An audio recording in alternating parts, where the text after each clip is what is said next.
The package arrived on my doorstep without warning. No return address, just my name, Jenna Harper, written in elegant cursive that seemed vaguely familiar. Inside, nestled in cream-colored tissue paper, was a vintage perfume bottle filled with an amber liquid. My fingers trembled as I lifted the small crystal bottle, a note fluttering to the floor. "This is who you'll become." 5 words that sent a chill down my spine. The scent was hauntingly familiar, my mother-in-law's signature fragrance, the one she'd worn for decades. I'd recognize that blend of jasmine and vanilla anywhere. I'm Jenna, and 6 months ago, I married into the Prescott family. They're old money, the kind that builds empires and expects perfection. My husband Ethan says I'm being paranoid about his mother Lillian, but moments like these make me question everything. "Honey, we're going to be late," Ethan called from downstairs. Right. Sunday dinner at the Prescott mansion. A weekly tradition I'd grown to dread. Coming, I tucked the bottle into my purse, unable to leave it behind. Something about it felt important, like evidence I might need later. The drive to his parents' house was quiet, tension hanging between us like a heavy curtain. Ethan reached for my hand, his thumb brushing over my knuckles. "Mom's trying, in her own way." I wanted to tell him about the perfume, but what would I say? That I suspected his mother of sending me cryptic threats? He'd think I was losing it. Again. The mansion loomed ahead, all Georgian columns and perfectly manicured hedges. Walter, my father-in-law, greeted us at the door with genuine warmth. "There's my favorite daughter-in-law." "I'm your only daughter-in-law, Walter." I laughed, some of my anxiety melting away. Then Lillian appeared, elegant as always in her tailored dress. "Jenna, darling." Her smile didn't reach her eyes. "That's an interesting scent you're wearing." "New." My heart stopped. I hadn't put on any perfume today. "Actually, I'm not wearing any perfume," I said, watching her reaction carefully. Something flickered across her face. Surprise? Concern? Before her mask slipped back into place. How strange. I could have sworn. She turned away, calling to the housekeeper about dinner arrangements. Ethan squeezed my hand, oblivious to the exchange. But as we followed his mother into the dining room, I caught Walter watching his wife with an unreadable expression. The perfume bottle in my purse felt heavier now, like a secret waiting to explode. Whatever game Lillian was playing, she'd just shown her hand. The question was, what would she do next? 3 days after the perfume incident, I found myself alone in our kitchen, staring at my phone. The text from Ethan glowed mockingly. "Working late again. Don't wait up." 3rd time this week. I couldn't shake the feeling that Lillian was behind these sudden late nights at the family construction company. Ever since Sunday dinner, things had shifted. Subtle changes, like tremors before an earthquake. The doorbell rang, startling me. Walter stood on my doorstep, holding a worn leather portfolio. "I thought you might want some company," he said, his kind eyes crinkling at the corners. "And maybe a drink?" I led him to the kitchen, pulling out the good whiskey Ethan kept for special occasions. Walter settled at the counter, placing the portfolio between us. He began, swirling the amber liquid in his glass, "Lillian wasn't always—" "Well, Lillian. There was a time when she was different. Before the incident." "What incident?" The portfolio caught my eye again. Walter noticed my gaze and pushed it toward me. "Take a look. But, Jenna, be careful who you show this to." Inside were newspaper clippings from 20 years ago. Construction accidents, financial scandals, all involving the Prescott company. And in every photo, Lillian stood in the background, watching. "I don't understand," I said, but my stomach was already nodding. Walter's phone buzzed. His face darkened as he read the message. "Lillian's asking where I am. Listen, Jenna, there's more to tell you, but not tonight. Just watch yourself at the charity gala tomorrow." After he left, I called Ethan again. Straight to voicemail. I was about to give up when my phone chimed with a text, not from Ethan, but from his brother Nathan. "Need to talk. Meet me at Riverside Coffee tomorrow morning. Important." I was setting my phone down when something caught my eye through the kitchen window. A figure standing in the shadows of our backyard, watching. By the time I reached the back door, they were gone. But there, on the welcome mat, was another crystal bottle. This time, the note read, "Ask about Caroline." My hands shook as I picked up the bottle. The perfume inside was different, darker, heavier, like secrets buried too deep to surface. Who was Caroline? And why did Walter seem so afraid of his own wife? I tucked the second bottle next to the first in my dresser drawer, behind my wedding photos. Tomorrow would bring the charity gala, Lillian's crown jewel event of the season. Whatever game she was playing, I needed to be ready. But as I lay in our empty bed that night, I couldn't help wondering, was I the player or just another piece on her board? Riverside Coffee was quiet when Nathan slid into the booth across from me. His lawyer's demeanor cracked as soon as he sat down, revealing dark circles under his eyes. "I found something in the company archives," he said, sliding a manila envelope across the table. "You need to see this." Inside was a yellowed photograph, a company Christmas party from decades ago. I recognized a younger Walter, arm around a woman who wasn't Lillian. The woman's face was hauntingly familiar, like looking at my own reflection through warped glass.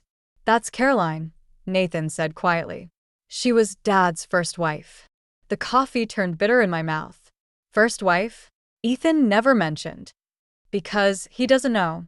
None of us did, until I started digging. Nathan leaned forward. Caroline disappeared right before Dad married Mom. The official story was that she abandoned the family, but I found police reports. They were never filed. My hands trembled as I studied the photo. Caroline wore a perfume bottle pendant, identical to the ones I'd received. "There's more," Nathan continued. "The company faced bankruptcy back then. Suddenly, Lillian appeared with enough capital to save everything. 3 months later, she and Dad were married." The cafe door chimed. Lillian walked in, spotting us immediately. Her smile didn't waver as she approached our table. "Nathan, darling. And Jenna, how lovely to see you both catching up." She placed a manicured hand on my shoulder, her grip too tight to be friendly. "I hope you're still coming to the gala tonight. I've seated you next to Mrs. Henderson. She's looking to expand her perfume boutiques. Could be quite career-changing for you." After she left, Nathan grabbed my wrist. "Be careful, Jenna. The last person who looked into Caroline's disappearance had an unfortunate accident at one of our construction sites." Back home, I found Ethan packing an overnight bag. "Emergency at the site," he mumbled, avoiding my eyes. "Mom needs me to handle it." "Your mother needs you?" I held up Caroline's photo. "Or does she need you away?" He froze, staring at the image. "Where did you get that? Does it matter? What happened to her, Ethan?" "I can't." He grabbed his bag. "Just drop it, Jenna. Please. For your own good." As his car pulled away, my phone buzzed with a text from an unknown number. Caroline knew too much too. Ask yourself, is the truth worth your life? I touched the perfume bottle pendant around my neck, my grandmother's, passed down through generations. In the photo, Caroline's pendant gleamed with the same distinctive pattern. This wasn't just about me anymore. Something darker lurked beneath the Prescott family's perfect facade, and Caroline's ghost was determined to expose it. The charity gala buzzed with wealth and whispers. I stood at the edge of the ballroom, watching Lillian work the crowd while keeping one eye firmly on me. My conversation with Mrs. Henderson about expanding her perfume boutiques had gone suspiciously well, until she mentioned Lillian had already promised the contract to someone else. Quite the performance, isn't it? Walter appeared beside me, drink in hand. Lillian always did know how to orchestrate things. Like she orchestrated Caroline's disappearance. The crystal glass slipped from his fingers, shattering. Conversation stopped. Lillian's head snapped toward us. "Meet me in the library." 10 minutes, Walter whispered, before loudly apologizing for his clumsiness. I made my way through the mansion's corridors, but voices from Lillian's study made me pause. "She's becoming a problem, Ethan." Lillian's voice was sharp, just like Caroline was. "Mom, you promised that was over." "Nothing's ever over. You know what's at stake. The company, our reputation, everything I sacrificed to protect this family." By making people disappear? Silence stretched. Then, sometimes we must make difficult choices to protect what matters. I backed away, heart pounding, only to bump into Nathan. Found something interesting? He nodded toward a door I hadn't noticed. Dad's old office, where he kept the real company records. The lock clicked open under Nathan's key. Inside, dust covered everything except one recently disturbed filing cabinet. "Someone's been here," I whispered. Nathan pulled out a folder. "These are the original contracts from when Lillian saved the company. Look at the signature." The name stopped my breath. The elegant cursive matched the writing on my perfume bottle notes exactly, but it wasn't Lillian's signature. It was Caroline's. "The money that saved the company," Nathan said quietly. "It was never Lillian's." Footsteps echoed in the hallway. Nathan quickly replaced the folder, but as we turned to leave, something caught my eye. Behind a loose panel, a small diary. I grabbed it just as the door opened. Lillian stood there, Ethan behind her. Looking for something? Her smile was glacial. Or should I say someone?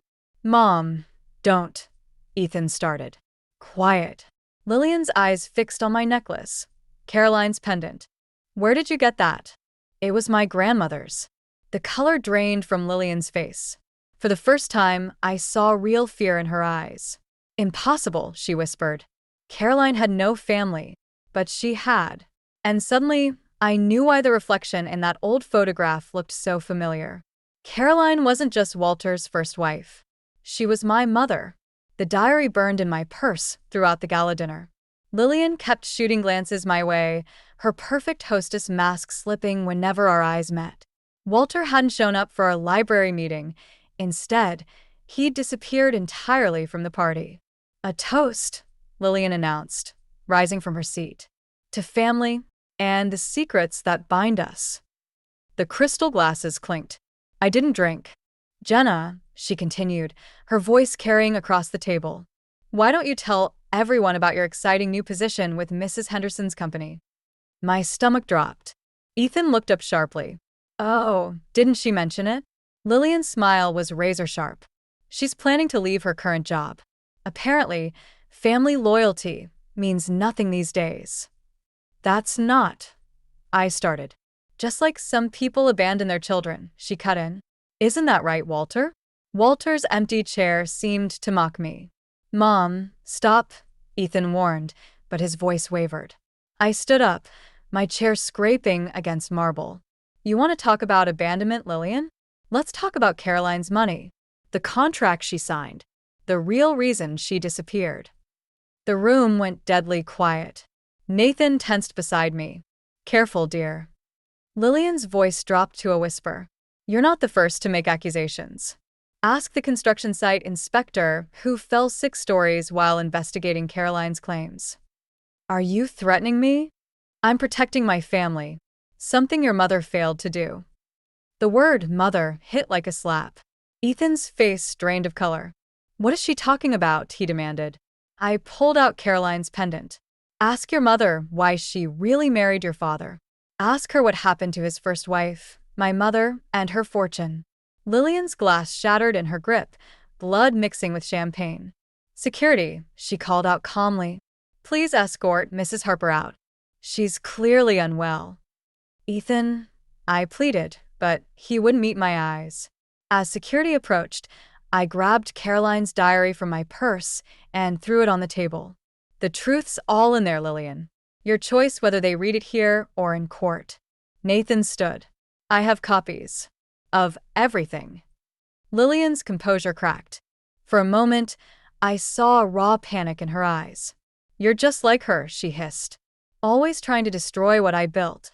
"No," I replied, backing away from the guards.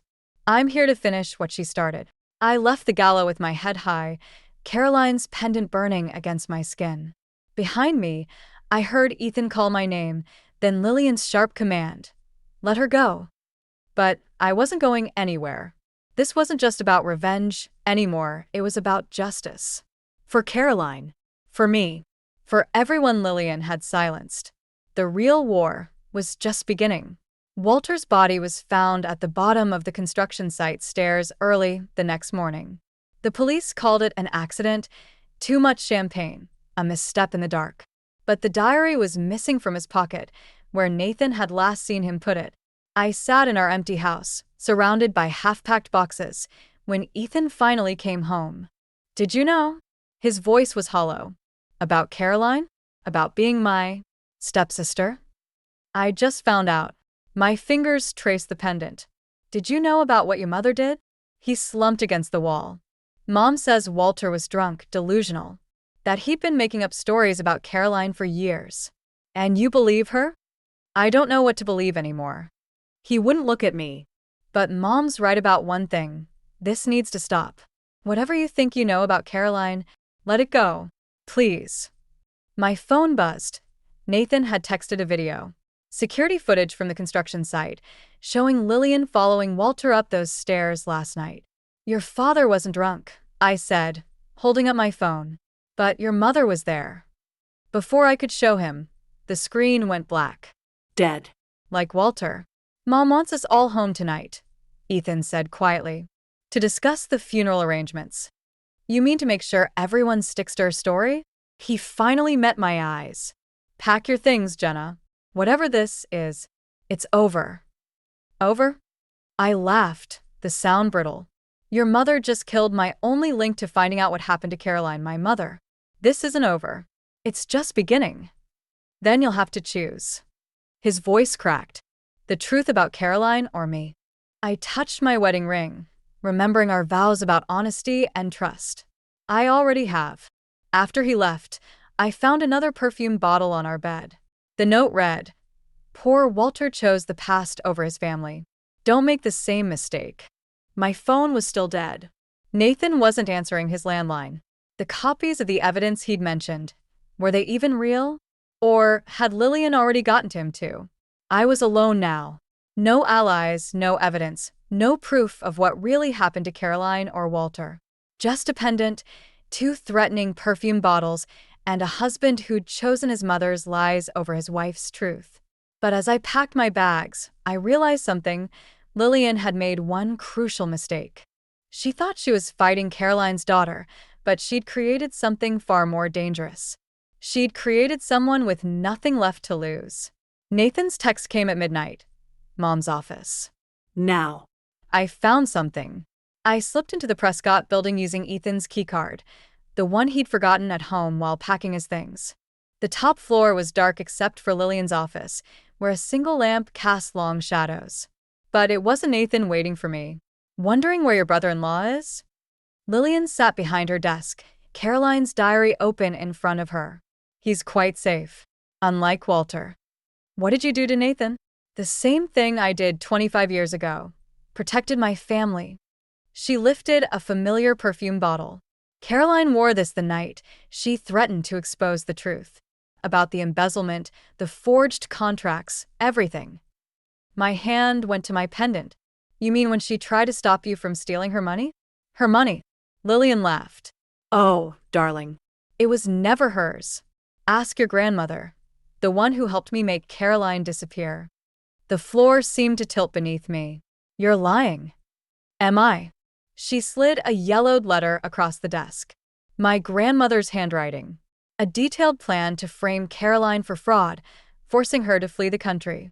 My grandmother's signature next to Lillian's. Why? My voice cracked. Because Caroline was going to destroy everything, just like you're trying to do now. Lillian stood, her mask finally cracking.